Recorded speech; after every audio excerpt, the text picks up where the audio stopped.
خبریں گرم ہیں کہ مسلم لیگ نون میں فارورڈ بلاک بن رہا ہے۔ کہا جا رہا ہے کچھ ایم این ایز اور کچھ ایم پی ایز نے عمران خان سے بنی گالہ میں جا کے ملاقات کی۔ ان لوگوں کو وزیر اعلیٰ پنجاب عثمان بزدار وہاں لے گئے تھے حاضری لگوانے کے لیے، مسلم لیگ نون کے اندر فارورڈ بلاک بنوانے کے لیے۔ فارورڈ بلاک کوئی بھی بنائے، فارورڈ بلاک ایک لعنت ہے، اس کی قطعاً ضرورت نہیں ہونی چاہیے۔ جس پارٹی کے ٹکٹ پر یہ لوگ ووٹ لے کے آئے ہیں، یہ مریں یا جیے اسی پارٹی میں رہنا ایک اصول ہے، مگر پاکستان میں تھوڑے سے لالچ کی خاطر لوگ اپنی ہمدردیاں بدل لیتے ہیں، اپنی وفاداریاں بدل لیتے ہیں، ایک پارٹی سے دوسری پارٹی میں چلے جاتے ہیں۔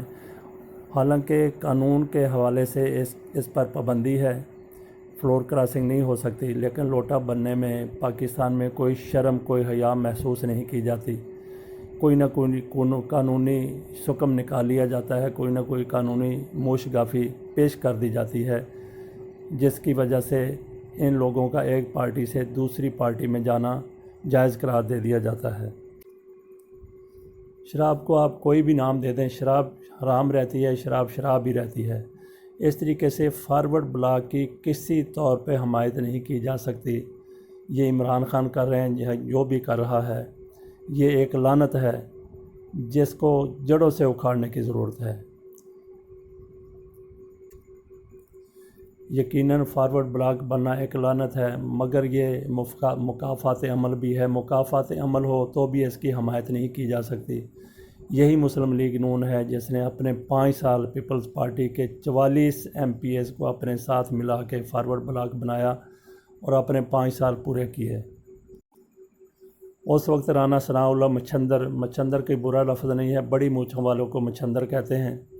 اس وقت رانا ثناء اللہ کو کوئی شرم نہیں آئی، کوئی حیا نہیں آیا۔ اس وقت انہوں نے نہیں سوچا کہ ہم ان لوگوں کو کیوں اپنے ساتھ ملا رہے ہیں۔ اس وقت ان کو لالچ تھا کہ ہم پیپلز پارٹی کو توڑ کے مسلم لیگ نون کو مضبوط تر بنا لیں۔ تحریک انصاف کو مرکز میں اور پنجاب میں معمولی سی برتری حاصل ہے، لیکن یہ حکومت چل رہی ہے۔ شہباز شریف بھی اسی طریقے سے معمولی برتری کے ساتھ اپنے 5 سال نکال سکتے تھے، لیکن ایک بے اصولی کی، اور اسی کا خمیازہ آپ بھگت رہے ہیں۔ اب اسی بے اصولی کا ان کو بھی اپنی پارٹی میں سامنا۔ مسلم لیگ نون کے اندر فارورڈ بلاک بننے سے رانا ثناء اللہ تپے بیٹھے ہیں۔ وہ کہتے ہیں کہ جن لوگوں نے مسلم لیگ نون کے ٹکٹ پر جو لوگ منتخب ہو کے آئے وہ دوسری پارٹی میں جاتے ہیں یا فارورڈ بلاک بناتے ہیں، تو میں ان لوگوں کا گھیراؤ کروں گا۔ ایک بے اصولی کبھی بھی اصول نہیں بن سکتی۔ کل اگر یہ باصول چیز تھی، اصولوں کے مطابق تھا فارورڈ بلاک بننا، تو آج کس طریقے سے یہ بے اصولی ہو گیا؟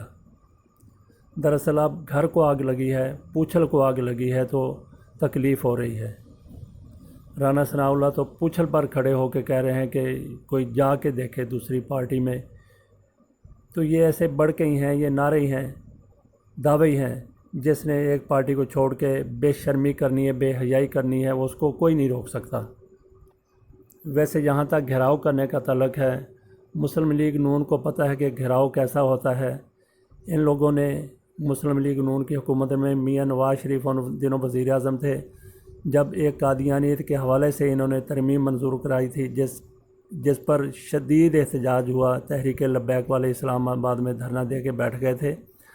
ان دنوں مسلم لیگ نون کے لیڈروں کے گھروں کا، ان کے ڈیروں کا، ان میں رانا ثناء اللہ بھی شامل ہیں، ان میں دیگر بڑے بڑے لیڈر، خود کو بڑا جوشیلا کہنے والے، میاں نواز شریف پر قربان ہونے کے دعوے کرنے والے، ایسے بڑے لیڈر شامل ہیں جن کے گھروں کا گھیراؤ کیا گیا، اور یہ لوگ چوہے کی طرح اپنے گھروں میں دبک کر بیٹھ گئے تھے۔ اب جس طریقے سے رانا ثناء اللہ گھیراؤ کرنے کا دھمکی دے رہے ہیں، تڑی لگا رہے ہیں، دیکھتے ہیں کہ وہ کس طریقے سے ان لوگوں کا گھیراؤ کرتے ہیں۔ بلکہ ایسی تو نوبت آنی ہی نہیں چاہیے، عمران خان خود ایسے لوگوں کو دھتکار کے پرے کر دیں جو فارورڈ بلاک بنا رہے ہیں مسلم لیگ نون میں۔ آج اگر مسلم لیگ نون میں فارورڈ بلاک بن رہا ہے تو کل تحریک انصاف میں بھی بن سکتا ہے، اور تحریک انصاف کو اس کا پہلے بھی تجربہ ہو چکا ہے، جب انہوں نے استعفے دیے تو کچھ MNA اور کچھ MPs استعفے دینے سے انکاری ہو گئے تھے۔ فارورڈ بلاک کی وبا کو، اس مصیبت کو کسی بھی طریقے سے جڑوں سے اکھاڑنے کی ضرورت ہے۔ یہ کام اصولی بنیاد پہ کام کرنے والی اور دعوے کرنے والی تحریک انصاف کر دے تو یہ سارا اس کے کریڈٹ میں جائے گا۔